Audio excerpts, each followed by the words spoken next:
नमस्कार, आप सभी का स्वागत है। मैं इंदिरा सारस्वत, सह आचार्य, श्री कल्याण राजकीय कन्या महाविद्यालय सीकर।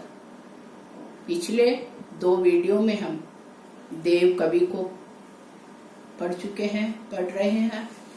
उसी क्रम में हम आज आगे का पद पढ़ेंगे, पद की व्याख्या करेंगे।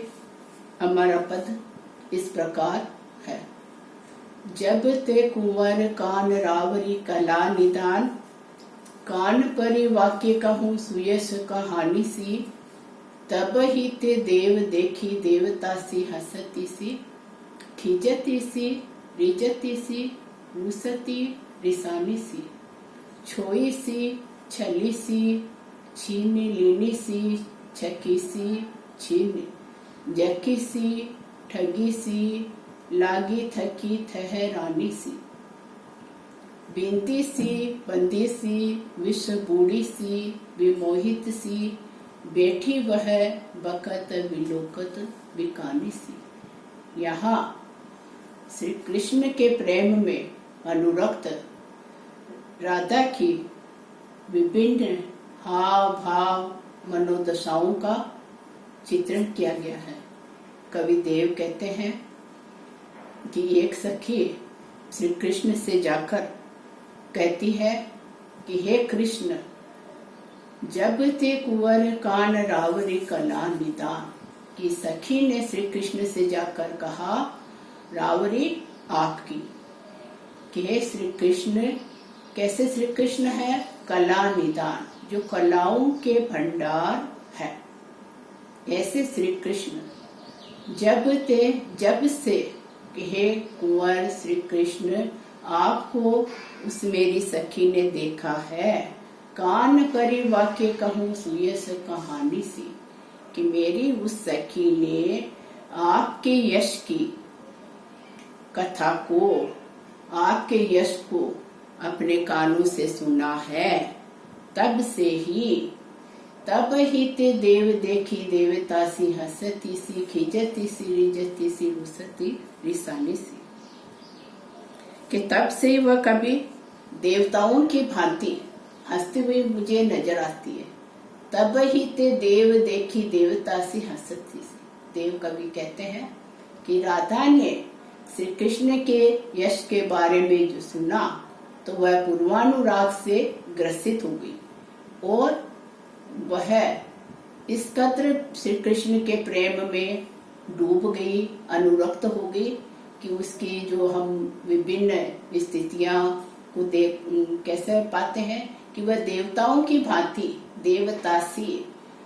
देवताओं के समान, कि देवताओं के समान वह राधा हंसती हुई सी जान पड़ती है, के समान, देवताओं के समान हंसती हुई सी दिखाई देती है। खिजती सी रिजती सी रूसती रिसानी सी। अब जैसे उसने श्री कृष्ण के, राधा ने कृष्ण के यश को सुना है तो पूरी तरह से वह कृष्ण के प्रेम में डूब गई, आकंठ हो गई। तो कभी वह खींचती हुई नजर आती है, कभी रीझती सी, अत्यधिक रीझती हुई सी दिखाई देती है, रूसती नाराज होना, रिसानी सी क्रोधित हुई के समान दिखाई देती है। तो ये अत्यधिक प्रेम में व्यक्ति के डूब जाने पर उसकी विभिन्न स्थितियां नजर आती है। खींच जाना, अत्यधिक रीझना, नाराज होना, कभी अत्यधिक क्रोधित हो जाना, ये उन्माद की स्थितियां है। छोई सी छली सी छीनी लीनी सी, छकी सी छीने, छोई सी क्षुब्ध हुई सी, ज्यादा वह विचलित हुई जैसी दिखाई देती है। और वह राधा श्री कृष्ण के प्रेम के उन्माद में ग्रसित होने के कारण, कि जैसे कि उसे किसी ने छल लिया हो, कि उसके साथ छल का व्यवहार हुआ हो, ऐसी वह दिखाई देती है।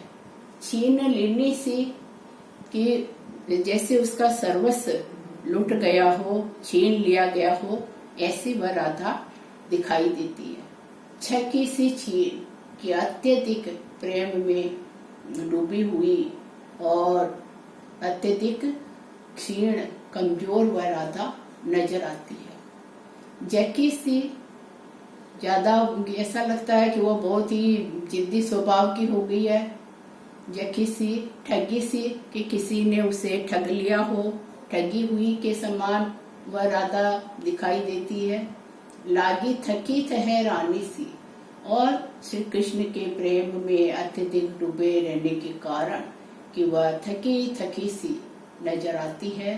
ठहरानी सी कि अत्यधिक चंचलता से युक्त भी वह नजर आती है। बिंदी सी बंदी सी विश्व बूढ़ी सी विमोहित सी। बिंदी सी कि जैसे किसी को बाण से पेंद दिया जाता है, तो वह भी कि प्रेम के बाण से, श्री कृष्ण के प्रेम के बाण से बिंदी हुई सी नजर आती है। बंदी सी विश्व बूढ़ी सी कि किसी के बंधन में, अर्थात प्रेम के बंधन में बंधी हुई सी दिखाई देती है। विश्व बूढ़ी सी कि विश्व में, जहर में डूबी हुई जैसी वह राधा दिखाई देती है। विमोहित सी अर्थात कि वह श्री कृष्ण के मोह में डूबी हुई सी नजर आती है। बेटी वह बकत विलोकत बिकानी सी। सखी राधा से कहती है, यही नहीं है श्री कृष्ण, उस राधा ने, मेरी सखी ने जब से आपके यश के बारे में सुना है, तो वह अकेली बैठी बैठी जो भी कुछ मन में आए वह बोलती रहती है, बकती रहती है। विलोकत बिकानी सी, मैंने तो उसको ऐसे देखा है कि जैसे वह आपके प्रेम में बिक गई हो। विलोकत देखना, बिकानी बिक जाना, कि मुझे तो वह श्री कृष्ण आपके प्रेम में बिकी हुई सी नजर आती है। तो यहाँ सखी ने, राधा जो श्री कृष्ण के प्रेम में अत्यधिक डूबी हुई है, और प्रेम में जब व्यक्ति डूब जाता है तो उसकी स्थितियां, परिस्थितियां, उसके हाव भाव, चेष्टाएं वो कैसे हो जाती है, तो उन सभी श्रृंगार की, पूर्वानुराग की जो चेष्टाएं हैं, हाव भाव है, राधा की प्रेम परक हाव भाव चेष्टाओं का यहाँ वर्णन किया गया है। यही नहीं कि हम देख रहे हैं कि कवि की कितनी जो है प्रतिभा है, और कल्पना की समाहार शक्ति भी कवि देव की यहाँ दिखाई देती है। अलंकारों का भी बहुत सुंदर कवि देव ने इस कवित्व में वर्णन किया है। जब ते कुंवर कान रावरी कला निदान, कान पर वाक्य यहाँ क वर्ण की बार बार आवृत्ति हुई है। ऐसे खींचती सी, रीजती सी, जय वर्ण की आवृत्ति है, र वर्ण की आवृत्ति है, तो अनुप्रास अलंकार का प्रयोग हुआ है। इसी के साथ ही कि ये छोई सी, खींचती सी, रीजती सी, छली सी, छक्की सी, के समान छली हुई के समान मुझे नजर आती है, तो उपमा अलंकार का प्रयोग इन पंक्तियों में हुआ है। इसके साथ ही कि यहाँ कवित्व छंद का प्रयोग हुआ है।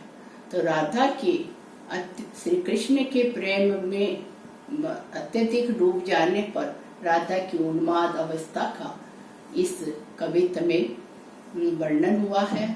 कवि की कल्पना शक्ति दिखाई देती है। अलंकारों में अनुप्रास उपमा अलंकार का प्रयोग हुआ है, और साथ ही कवित्व छंद